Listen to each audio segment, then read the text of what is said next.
Madam President, today I come to the Senate floor, which will be probably one of my last times, perhaps not my last time, but close.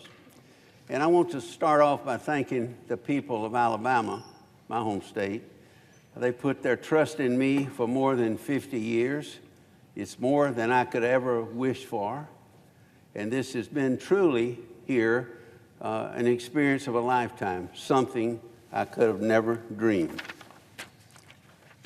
I came to the House, some of you know, 44 years ago and served 8 years as a Democrat coming from the state of Alabama. I had a good run in the U.S. House, and I appreciate that. I'm grateful for that. But I always wanted to come over here to the U.S. Senate. And in 1986, I ran for the Senate against the incumbent, Jeremiah Denton, a prominent war hero, a great man. And I won that race by 6,854 votes. It was razor thin, you can imagine. So, in 94, some of you were here, I finally, after years of being told to join the Republican Party, should be there from President Reagan all the way down, I decided to switch parties, and I joined the Republican Party. Some people would say that I was in the vanguard of the realignment of the Republican Party in the South. That's the history. During my time in the Senate, I've been given a great opportunity of chairing four committees, something I couldn't have believed. In these positions of leadership, I've tried to influence legislation that will have a lasting impact, creating conditions to improve our country. On the Committee on Intelligence, I served there for 8 years and was chairman of it. On the Banking Committee, I'm still on it after 36 years. And I chaired that, and I'm grateful for that, for 3 years, three Congresses. And for three Congresses, I was ranking on it and worked on that with various senators. I had the opportunity, as some of you have, to chair the Rules Committee, which is important to the running of the Senate. And we worked together and instituted some very serious legislation. But finally, after many years of work, I chaired the Appropriations Committee. And working across the aisle, we, in a bipartisan way, passed most spending bills in 2019. It's the first time in 22 years, I believe, working together, Central Aid. As I look back on the Senate, I think of some of the people who were here that are not with us anymore, but they have a lasting impact on this body, the Senate. Senator Bob Dole, presidential candidate, vice presidential candidate, majority leader, minority leader, friend, mentor. I thought a lasting impact. I think of Senator Byrd, Democrat of West Virginia, former majority leader, later chairman of the Appropriations Committee. He had strong views and was a man of the Senate. I think that's what we do. We also had Senator Mark Hatfield, a Republican, former governor of Oregon, distinguished chairman of the Appropriations Committee that I had the opportunity and privilege to serve with. And we had Senator Ted Stevens, Republican of Alaska, well-known, strong views, appropriations chairman, and a good role model for me on the committee. 40 years in the Senate. And we had a Democrat here, Senator Daniel Inouye of Hawaii, a war hero. He's a great senator and chairman of the Appropriations Committee. Powerful chairman for years of the Defense Subcommittee on Appropriation.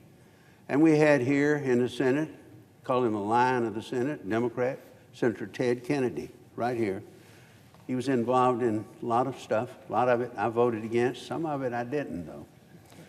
But he would reach out, and one thing about Senator Kennedy, if he told you something, he kept his word. And that's so important, not just in the Senate, but everywhere. And I remember my good friend Bob Kerrey, war hero, Congressional Medal of Honor winner, former governor of Nebraska, senator. We served together on the Intel Committee and Appropriations Committee. And on the Banking Committee, a stalwart here, Democrat, Paul Sarbanes of Maryland. We had our differences philosophically, but I was ranking, then I was chairman, he was ranking, and he was chairman of the Banking Committee. But we made things work because we worked together toward that end. Senator Harry Reid, former majority leader, right here, old friend of mine from our House days, personal friend. Well, people knew that. People knew they'd see us talking and said, "Why are y'all speaking today?" And I said, "Well, we're talking about everything, maybe personal, maybe not, maybe trying to get something done." And then we had Senator Cochran from Mississippi, a nice man, a real gentleman, chairman of the Appropriations Committee, served here 40 years.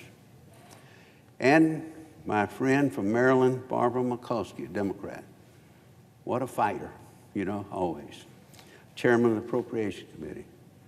That we worked together, and I was ranking on the Appropriations Committee to get things done, and we did.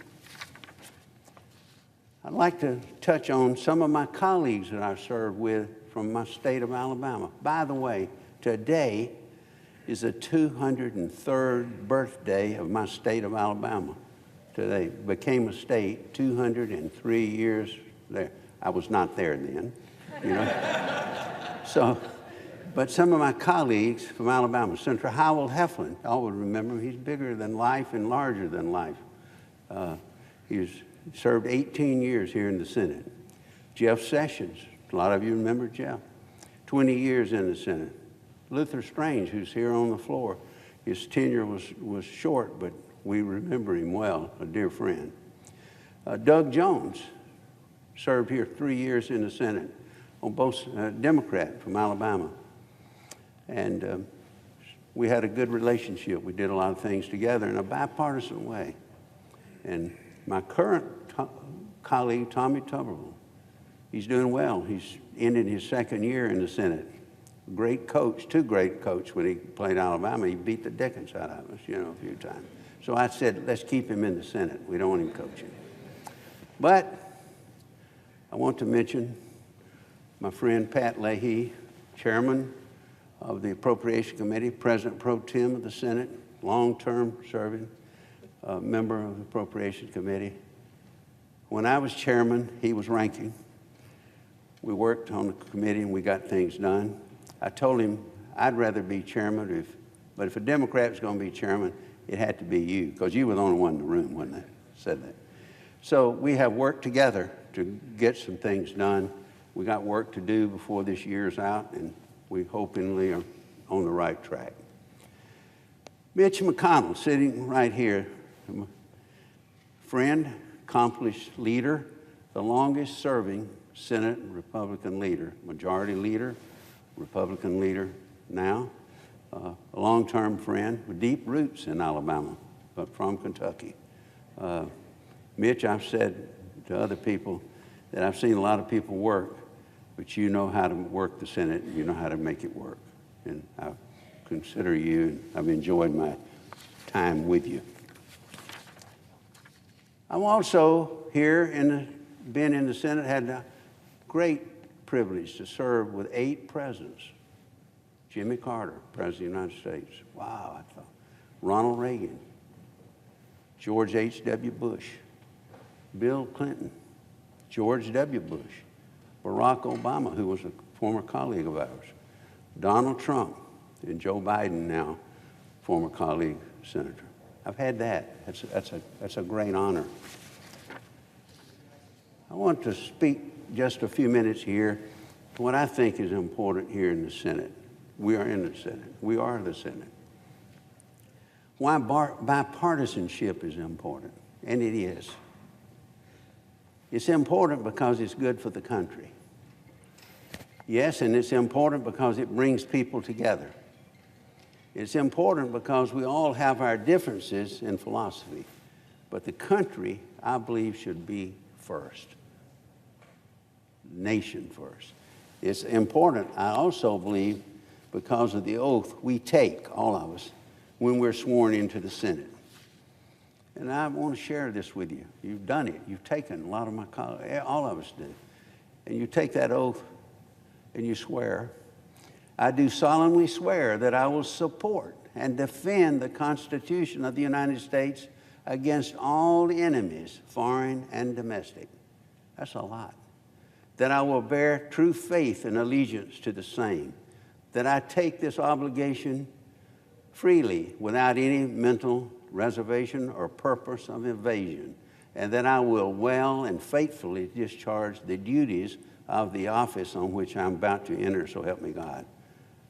That covers a lot of ground. Everybody here knows that. So as I look back on my years here this afternoon, a lot of it was at a time when we did things together here. We ate together. We socialized together. We worked together. But today, I think we've become too polarized. And there are a lot of reasons for that. We understand. But I can say we need to get back to the basics and put the country first. We must not put ourselves or our party first. We must put America first. We have to. And many of us, a lot of you have tried to do this at times. We all have, in our way. Senator Leahy and I worked toward that end. I've always believed, and this goes back, we should strive for Plato's instruction to all of us, to strive to work for the ideal. I know that he means the utopia, and that's probably never going to happen, but that's a goal. In the Senate, having taken that oath of office, I've always thought that the security of the nation is the number one obligation of the Senate and the House, the Congress, and the President of the United States. My parents taught me this, and I believe this. And it's referenced in the oath of office that I just shared with you. It's important to have, I believe, priorities.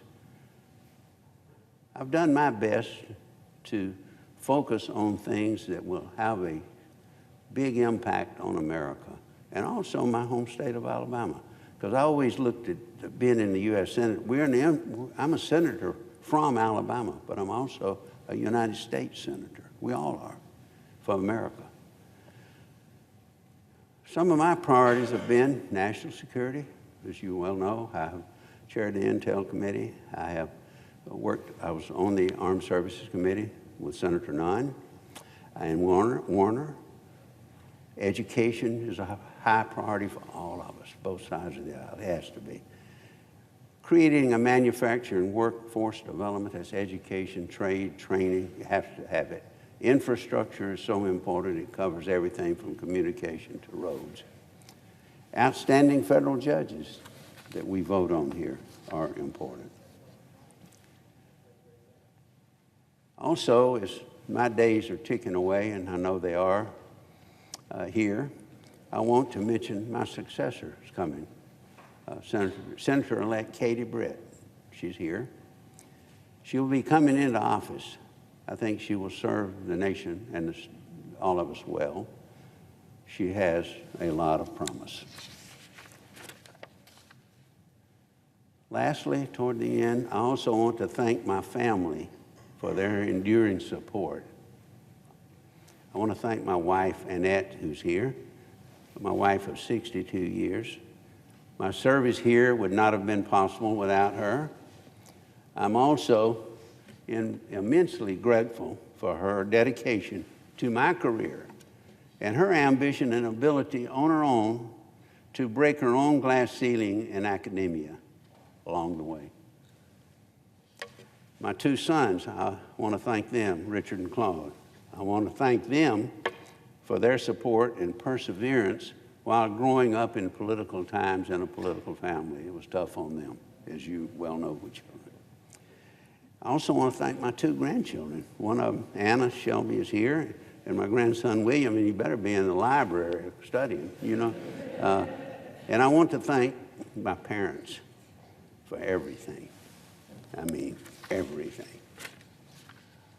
I also want to say thank you to my staff over the years. Many of them are here today, and there have been many of them. Outstanding people.